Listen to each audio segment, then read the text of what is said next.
ذیشان نے بریڈ اس کی طرف بڑھا دیا تھا۔ اس نے کلکاری ماری اور پیس پکڑ لیا۔ ذیشان کو ایک عجیب سا فخر ہوا۔ لنچ کرتے ہوئے وہ وقتاً فوقتاً اسے دیکھتا رہا۔ وہ کچھ کھا رہی تھی، کچھ نیچے پھینک رہی تھی، مگر وہ خوش تھی۔ لنچ کرنے کے بعد ذیشان اٹھ کر اس کے پاس آ گیا اور اس نے ٹشو سے اس کے ہاتھ اور منہ صاف کیا اور بڑی احتیاط سے کارپیٹ پر گرے ہوئے بریڈ کے چھوٹے چھوٹے ٹکڑوں کو کافی تکلیف برداشت کرتے ہوئے اٹھایا اور ڈسٹ بن میں پھینک دیا۔ پتہ نہیں کیوں لیکن وہ نہیں چاہتا تھا کہ رمیسا کو یہ سب پتہ چلے۔ رمیسا کچھ دیر کے بعد برتن اٹھانے آئی تھی اور تب تک وہ بیڈ پر دراز ہو چکا تھا۔ اس نے جاگتے ہوئی ماہم کو ایک بار پھر لٹا کر تھپکا تھا اور برتن لے کر نیچے چلی گئی تھی۔ پھر روز یوں ہی ہونے لگا۔ وہ لنچ میں اسے ضرور کچھ نہ کچھ کھلاتا، کم از کم لنچ میں اسے تنہائی کا احساس نہیں ہوتا تھا۔ وہ رفتہ رفتہ اس سے مانوس ہوتی گئی تھی۔ اب اگر اسے وہ کچھ نہ دیتا تو وہ خود زور زور سے آوازیں نکالتی اور چیخیں مار کر اسے اپنی طرف متوجہ کر لیتی۔ اس دن بھی وہ فرش پر رینگتے ہوئے ناشتے کے وقت اس کے پاس آ کر کھڑی ہو گئی تھی۔ رمیسا نے بال باندھتے ہوئے اسے اس کے پاس جاتے ہوئے دیکھا تھا۔ ذیشان کے پاس آ کر جب وہ اسے اٹھانے لگی تو اس نے اس ہاتھ کے اشارے سے روک دیا۔ اسے رہنے دو یہیں پر۔ اس کی طرف دیکھے بغیر اس نے کہا تھا۔ وہ ہکا بکا رہ گئی۔ کچھ دیر تک تو وہ کچھ بول نہیں پائی۔ پھر اس نے کہا، مجھے اسے نیچے لے کر جانا ہے۔ تم جاؤ، اسے میرے پاس رہنے دو۔ وہ اسے انڈے کا ایک ٹکڑا تھماتے ہوئے کہہ رہا تھا۔ وہ بے حد حیرانی کے عالم میں نیچے آئی تھی۔ بہت آہستہ آہستہ ہی سہی، مگر اس کے وجود پر جمی برف پگھلنے لگی تھی۔ وہ ماہم سے مانوس ہوتا جا رہا تھا۔ وہ ماہم کو اپنے پاس ہی بٹھا کر کھانا کھلایا کرتا تھا۔ یہ اس کی سب سے بڑی تفریح تھی۔ بعض دفعہ وہ اسے کیلا چھیل کر تھما دیتا اور وہ خود کھاتی، پھر اس کے منہ کی طرف بڑھا دیتی۔ وہ تھوڑا سا کھاتا اور پھر وہ خود کھاتی، پھر اس کی طرف بڑھا دیتی۔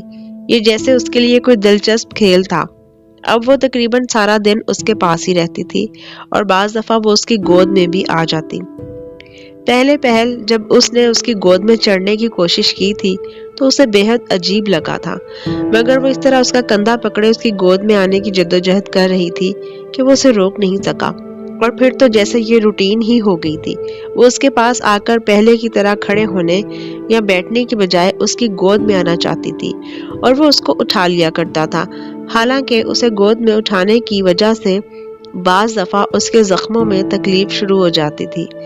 پھر پہلی دفعہ اسے محسوس ہوا تھا کہ ماہم کے پاس کوئی کھلونا نہیں ہے۔ اس نے رمیسا سے اس بارے میں پوچھا تھا اور وہ ٹال گئی تھی، مگر اس کے بار بار اصرار پر اس نے کہہ دیا تھا، کھلونے خریدنے کے لیے روپوں کی ضرورت ہوتی ہے۔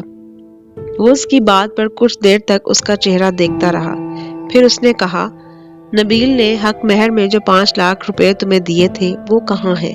وہ ممی کے پاس ہے۔ وہ اس کے جواب پر حیران ہو گیا۔ ممی کے پاس کیوں ہے؟ نبیل کی موت کے بعد گھر سے نکالنے سے پہلے مجھ سے ممی نے ساری چیزیں لے لی تھی۔ وہ اس کی بات پر خاموش ہو گیا۔ تمہارے پاس روپے نہیں ہوتے تھے تو تمہیں مجھ سے کہنا چاہیے تھا۔ کچھ دیر کے بعد اس نے کہا تھا، مجھے کبھی روپوں کی ضرورت ہی نہیں پڑی۔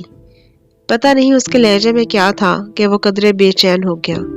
کچھ دیر بعد اٹھ کر وہ اندر ڈریسنگ روم میں گیا تھا اور جب وہ واپس آیا تو اس کے ہاتھ میں کچھ رقم تھی۔ اس نے رمیسا کے پاس بیڈ پر رکھ دی۔ وہ بیٹھے بیٹھے چونک گئی۔ تم کل بازار جاؤ اور اپنے اور ماہم کے لیے کچھ چیزیں خرید لاؤ، میں ڈرائیور کو کہہ دوں گا۔ وہ دوبارہ بیڈ پر لیٹ گیا تھا۔ لیکن مجھے کسی چیز کی ضرورت نہیں ہے، اس نے کچھ بے قرار ہو کر کہا تھا۔ ماہم کو تو ہے نا، اس نے آنکھوں پر بازو رکھتے ہوئے کہا۔ وہ چپ چاپ اسے دیکھتی رہی۔ اس کی آنکھیں ڈبڈبا گئی تھیں۔ تو اسے احساس ہو گیا ہے کہ ماہم کو بھی کسی چیز کی ضرورت ہو سکتی ہے۔ اگلے دن وہ بازار گئی تھی اور تقریباً ساری رقم خرچ کر آئی تھی۔ جو چیز وہ ماہم کے لیے خریدنے کے خواب دیکھتی تھی اس نے خریدی تھی اور وہ بے تحاشا خوش تھی۔ اس خوشی کو ذیشان نے بھی محسوس کیا تھا۔ جب وہ ماہم کے سامنے کھلونوں کا ڈھیر رکھ رہی تھی تو پہلی بار اس نے رمیسا کو ہنستے ہوئے دیکھا تھا۔ اس کے زرد اور مرجھائے ہوئے چہرے پر ایک عجیب سی چمک تھی۔ وہ عجیب سا سکون محسوس کر رہا تھا۔ دن آہستہ آہستہ گزر رہے تھے اور بہت سی دیواریں گرتی جا رہی تھیں۔ ان دونوں کے درمیان چھوٹی موٹی گفتگو ہونے لگی تھی۔ کبھی موضوع گفتگو ماہم ہوتی اور کبھی وہ ویسے ہی بات کرتے جاتے۔ بعض دفعہ اسے حیرانی ہوتی، کیا یہ وہی ذیشان تھا جسے ماہم کی آواز تک ناپسند تھی؟ آخر اب ایسا کیا ہوا ہے؟ وہ سوچتی، یہ تبدیلی کیسے آئی؟ کیوں آئی؟ اسے اس سے غرض نہیں تھی، اس کے لیے تو یہی کافی تھا کہ بہرحال وہ بدل گیا تھا۔ اب کبھی کبھی جب وہ زیادہ تنہائی محسوس کرتا تو وہ رمیسا کو اپنے پاس رہنے کے لیے کہتا۔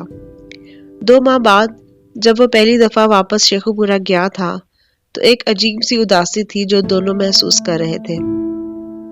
اس رات رمیسا کو پہلی بار شدید قسم کی تنہائی کا احساس ہوا تھا۔ پچھلے 2.5 ماہ سے وہ اس کمرے میں تھا۔ وہ دن میں کئی بار اس کو دیکھتی تھی، اس کی آواز سنتی تھی۔ اب یکدم وہ سب کچھ خواب کی طرح غائب ہو گیا تھا۔ اس نے ذیشان سے کوئی توقعات وابستہ نہیں کی تھی، پھر بھی اسے خوف تھا کہ کہیں واپس جا کر وہ پہلے کی طرح نہ ہو جائے۔ پتہ نہیں کیوں، لیکن اب نبیل کے بارے میں سوچنے سے وہ گھبرانے لگی تھی۔ وہ اس کی کوئی بات یاد نہیں رکھنا چاہتی تھی۔ وہ ان 4 ماہ کو اپنے ذہن سے نکال دینا چاہتی تھی۔ تنہائی کا احساس صرف اسے ہی نہیں ہو رہا تھا، ذیشان بھی اتنا ہی بے چین تھا۔ رات کو سونے سے پہلے بار بار ماہم کی آوازیں اس کے کانوں میں گونجتی رہتی۔ رمیسا سے اسے محبت نہیں تھی، مگر ماہم سے تھی۔ کیوں تھی وہ وجہ نہیں جانتا تھا۔ شاید اس لیے کہ وہ اس کی تنہائی کی ساتھی تھی، یا شاید اس لیے کہ وہ نبیل کی بیٹی تھی اور نبیل وہ تھا جو اس کا ہمراز تھا، جو اس کی خوبیوں خامیوں سے واقف تھا، جس نے زندگی میں بہت دفعہ اس کی مدد کی تھی، اس کا ہاتھ تھاما تھا۔ بعض باتوں کے بارے میں سوچنے میں جتنا وقت لگتا ہے، فیصلہ کرنے میں اتنا وقت نہیں لگتا۔ آپ کو اعتراض کس بات پر ہے اگر میں ان دونوں کو اپنے ساتھ لے جانا چاہتا ہوں؟ وہ ویکینڈ پر گھر آیا تھا اور جب اس نے فاخرہ اور سکندر علی سے رمیسا اور ماہم کو ساتھ لے جانے کی بات کی تھی تو دونوں نے شدید مخالفت کی تھی۔ اسے فاخرہ کی مخالفت پر حیرانی نہیں ہوئی تھی، مگر سکندر علی کے رویے پر وہ ضرور حیران تھا۔ تم بے وقوف ہو، اسے ساتھ کیوں لے جانا چاہتے ہو؟ وہ یہی ٹھیک ہے، انہوں نے اس سے کہا تھا۔ جب آپ کے کہنے پر شادی کر لی ہے تو پھر ساتھ لے جانے میں کیا حرج ہے؟ میں نے تمہیں صرف شادی کرنے کے لیے کہا تھا، یہ نہیں کہا کہ اسے تم ساتھ رکھو۔ تم کسی اچھی لڑکی سے دوسری شادی کرو اور اسے اپنے ساتھ رکھو۔ رمیسا اور ماہم یہیں رہ سکتے ہیں۔ وہ بولتے جا رہے تھے، کہتے جا رہے تھے، ایک کے بعد ایک دلیل دے رہے تھے، اسے سمجھا رہے تھے کہ اس کا مستقبل کتنا تابناک ہے، اس کے آگے ایک طویل سفر ہے۔ ساری زندگی وہ اپنی بھائی کی بیوہ اور بچی کے ساتھ تو نہیں گزار سکتا، اسے اپنے بارے میں سوچنا چاہیے۔ وہ ان کا چہرہ دیکھتا جا رہا تھا۔ چہرے کتنے عجیب ہوتے ہیں، راز ہوتے ہیں۔ جب انہیں پڑھنے لگے تو یوں لگتا ہے جیسے کچھ بھی چھپا ہوا نہیں۔ دوسری دفعہ نظر ڈالیں تو دوبارہ شروع سے پڑھنا پڑتا ہے، یوں جیسے کتاب کا ورق الٹ گیا ہو۔ اس نے بھی سکندر علی کے چہرے کی کتاب کے پلٹے ہوئے ورق کو دیکھا تھا۔ سیاق و سباق وہی تھا، موضوع نیا تھا۔ وہ پرسکون انداز میں ان کی باتیں سنتا رہا۔ جب انہیں یقین ہو گیا کہ وہ قائل ہو چکا ہے تو وہ بولنے لگا، پاپا میں آپ کو کبھی نہیں سمجھ سکا، نہ کبھی سمجھ سکوں گا۔ شاید وجہ یہ ہو کہ میں نے کبھی آپ کو سمجھنے کی کوشش ہی نہیں کی۔ بعض لوگوں کے نزدیک رشتوں سے بڑھ کر کچھ نہیں ہوتا، بعض کے نزدیک بہت سی چیزیں رشتوں سے بڑھ کر ہوتی ہیں۔ آپ دوسری کیٹیگری میں آتے ہیں۔ جب آپ نے رمیسا سے میری زبردستی شادی کروائی تھی تو میں آپ سے بے حد ناراض تھا۔ پھر بھی مجھے یوں لگتا تھا کہ کم از کم آپ رمیسا اور ماہم کے ساتھ مخلص ہیں، ان کی بھلائی چاہتے ہیں۔ میرے حقوق ضرور غصب کر رہے ہیں، بہرحال کسی دوسرے کو اس کے حقوق سے بھی زیادہ دے رہے ہیں، مگر یہ میری غلط فہمی تھی۔ پچھلے 1 سال میں آپ کو جس طرح دیکھ رہا ہوں وہ روپ بے حد حیران کن ہے۔ مجھے کہنے دے پاپا کہ بنیادی طور پر آپ ایک بے حد خود غرض انسان ہیں۔ آپ میں اور ممی میں پتہ ہے کیا فرق ہے؟ وہ دونوں رنگ بدلتے چہرے کے ساتھ گم سم اس کی باتیں سن رہے تھے۔